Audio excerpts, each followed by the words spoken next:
Very ambitious, that's all I'll say. It took a long time to write. It's really ambitious, and it goes from like the fall of the angels to the death of the last apostle. During an appearance on Joe Rogan's podcast, Mel Gibson briefly described the sequel to The Passion of the Christ with a few striking words. He said the project was very ambitious.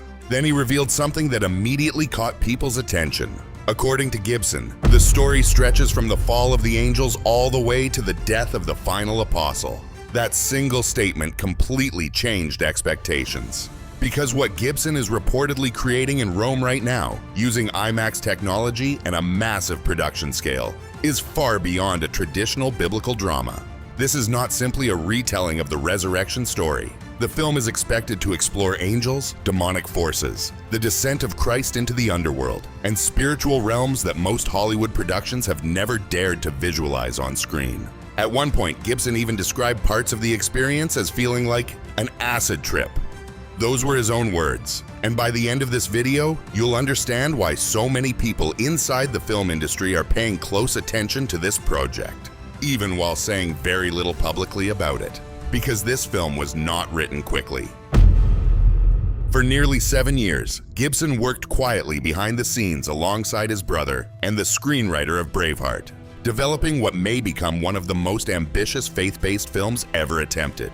This is Make Faith Famous, and to understand why this sequel matters so much, you have to go back to 2004. When Mel Gibson released The Passion of the Christ, much of Hollywood dismissed it before audiences ever had the chance to respond. Major studios reportedly avoided financing it. Distributors were hesitant.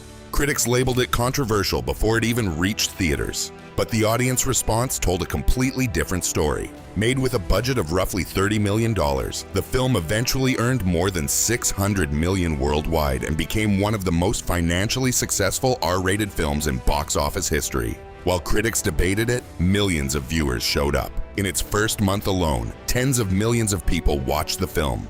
And Gibson largely stayed silent through all of it. He allowed the reaction of the audience to speak for itself.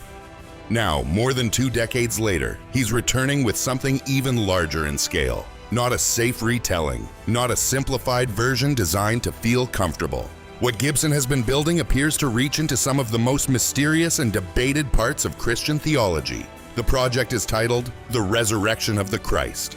The film is reportedly being developed as a 2-part story filmed in Rome, with plans connected to a Good Friday 2027 release window. But the most surprising detail is where the story begins. Not at the empty tomb, not after the crucifixion. According to Gibson himself, the narrative begins with the fall of the angels. And once you start looking at the scope of what he's describing, the spiritual conflict, the cosmic imagery, the theological themes underneath it all, it becomes clear that this is being treated as far more than a sequel. Gibson appears to see it as something much bigger. Gibson explained that in order to properly tell the resurrection story, he believed the audience needed to see the deeper spiritual reality behind it. He spoke about entering another realm. He mentioned hell. He mentioned Sheol. Which is you're in another place. You're in another realm. You know, you need to go to hell. You need to go to Sheol. In ancient Hebrew tradition, Sheol refers to the realm of the dead, the mysterious place associated with the period between Christ's crucifixion and resurrection. Several passages in the New Testament touch on this idea. The Apostle Peter references Christ preaching to imprisoned spirits. Paul alludes to Christ descending into the lower parts of the earth. Even the Apostles' Creed preserves the phrase, "He descended into hell." Most biblical films move quickly past those 3 days. The crucifixion ends. The screen fades to black. Then comes the sunrise of Easter morning. But Gibson appears determined to explore what happened in between, and that changes the scale of the story entirely. At one point during the conversation, Rogan suggested that if Gibson was going this far into the spiritual conflict, he would almost need to explore the origin of evil itself. That observation led into one of the most revealing moments of the interview. Because what Gibson is describing is not built like a traditional religious drama. It resembles something much larger, a theological epic that attempts to visualize the invisible war behind the resurrection narrative. And according to reports connected to the production, the scope is enormous. The film is expected to include the Harrowing of Hell, the ancient Christian belief that Christ descended into the realm of the dead after the crucifixion and proclaimed victory over death. Tradition holds that he liberated the righteous who had died before his earthly ministry. That sequence alone would already be unlike anything previously attempted in mainstream biblical cinema. But the project reportedly goes even further. Industry reports connected to the production claim the film will also depict large-scale angelic and demonic conflict across spiritual realms. That helps explain why the reported budget has reached extraordinary levels for a faith-centered production. And unlike The Passion of the Christ, which immersed viewers in Aramaic, Hebrew, and Latin dialogue, this film is expected to be primarily in English. The goal appears to be accessibility. Gibson wants audiences focused on the story itself, not distracted by language barriers. Yet even Gibson admitted during the interview that the project may be the most difficult undertaking of his career. He openly acknowledged that he is not completely certain he can pull it off. It's not going to be easy, and it's going to require a lot of planning. And I'm not wholly sure I can pull it off, to tell you the truth. That honesty mattered, because he did not speak like someone casually producing another sequel. He sounded like a filmmaker fully aware that he is attempting to visualize ideas that Christianity has debated, interpreted, and imagined for nearly 2,000 years. Not merely history, but the unseen dimension behind history. And perhaps the most revealing part of the entire interview came when the conversation shifted away from filmmaking altogether. Rogan asked Gibson directly whether he truly believed the resurrection happened as a literal event. You believe that was a real event? Yeah, I do. He called it the part that requires the greatest amount of faith, but because resurrection stands completely outside ordinary human experience. For Gibson, this is not simply mythology adapted for cinema. It is conviction. And that may explain why this project feels so different from many modern faith-based productions. It is not being presented as safe religious entertainment. It is being approached as something raw, cosmic, unsettling, and deeply serious. Which is exactly why so many people are watching it closely. I really do believe all of this.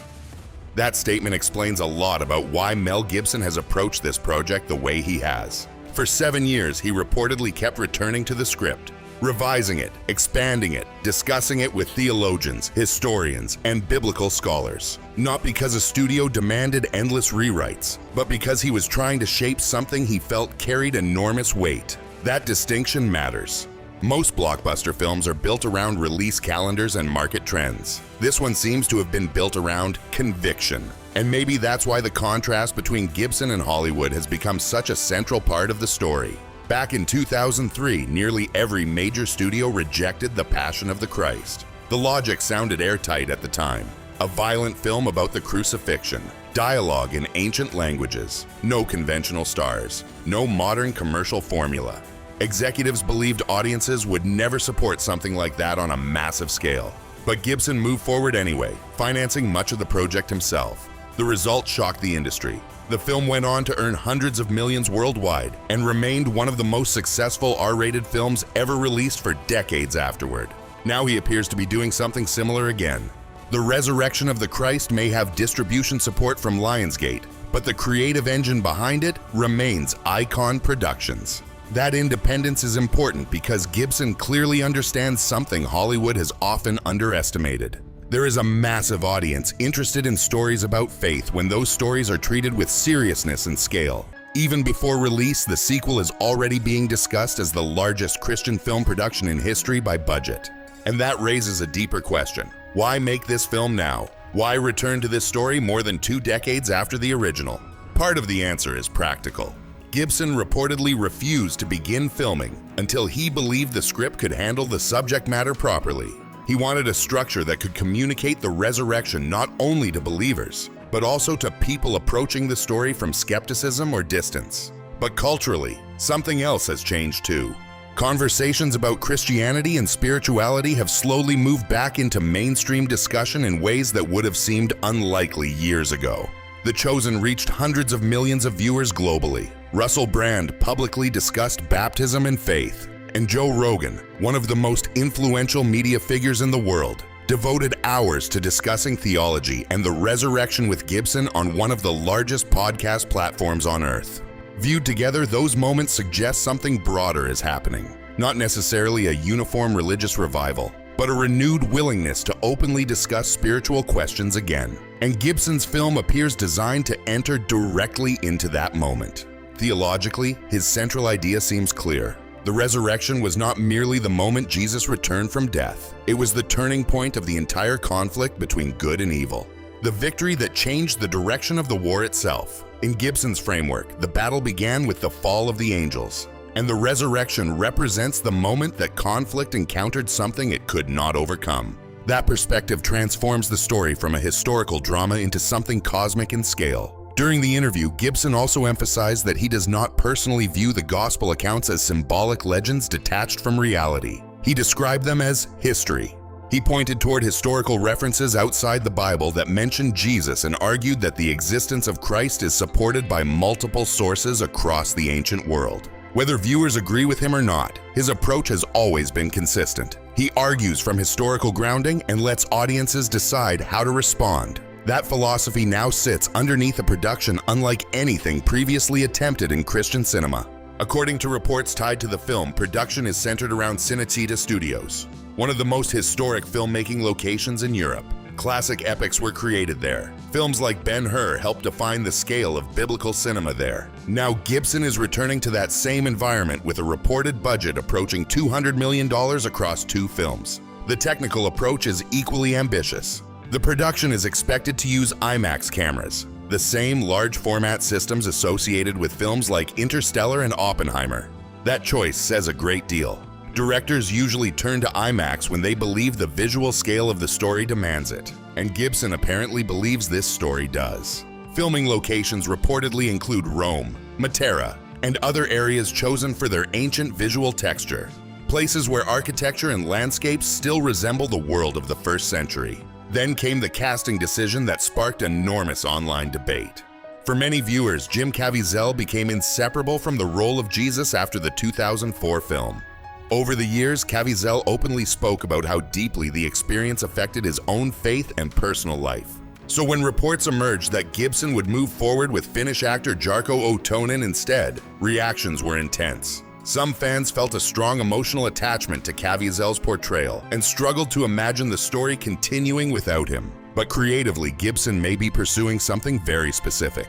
This is not simply the wounded Christ from the crucifixion story. This is the resurrected Christ, transformed, glorified, difficult to immediately recognize. Even the disciples on the road to Emmaus failed at first to realize who was walking beside them after the resurrection. From that perspective, a different face may actually reinforce the theology Gibson is trying to communicate. And throughout all of this, Gibson continues repeating the same thing in interviews. He is not fully certain he can accomplish what he is attempting. Coming from the director of Braveheart, Hacksaw Ridge, and Apocalypto, that admission feels unusually honest. Because this project is not merely large, it is attempting to visualize spiritual realities that most filmmakers would never even attempt to place on screen. And Gibson seems fully aware of how difficult that challenge really is. After 40 years in Hollywood, Mel Gibson knows exactly how difficult this film will be. And maybe that's why his uncertainty feels important. Not because he lacks experience, but because he understands the weight of the story he's trying to tell.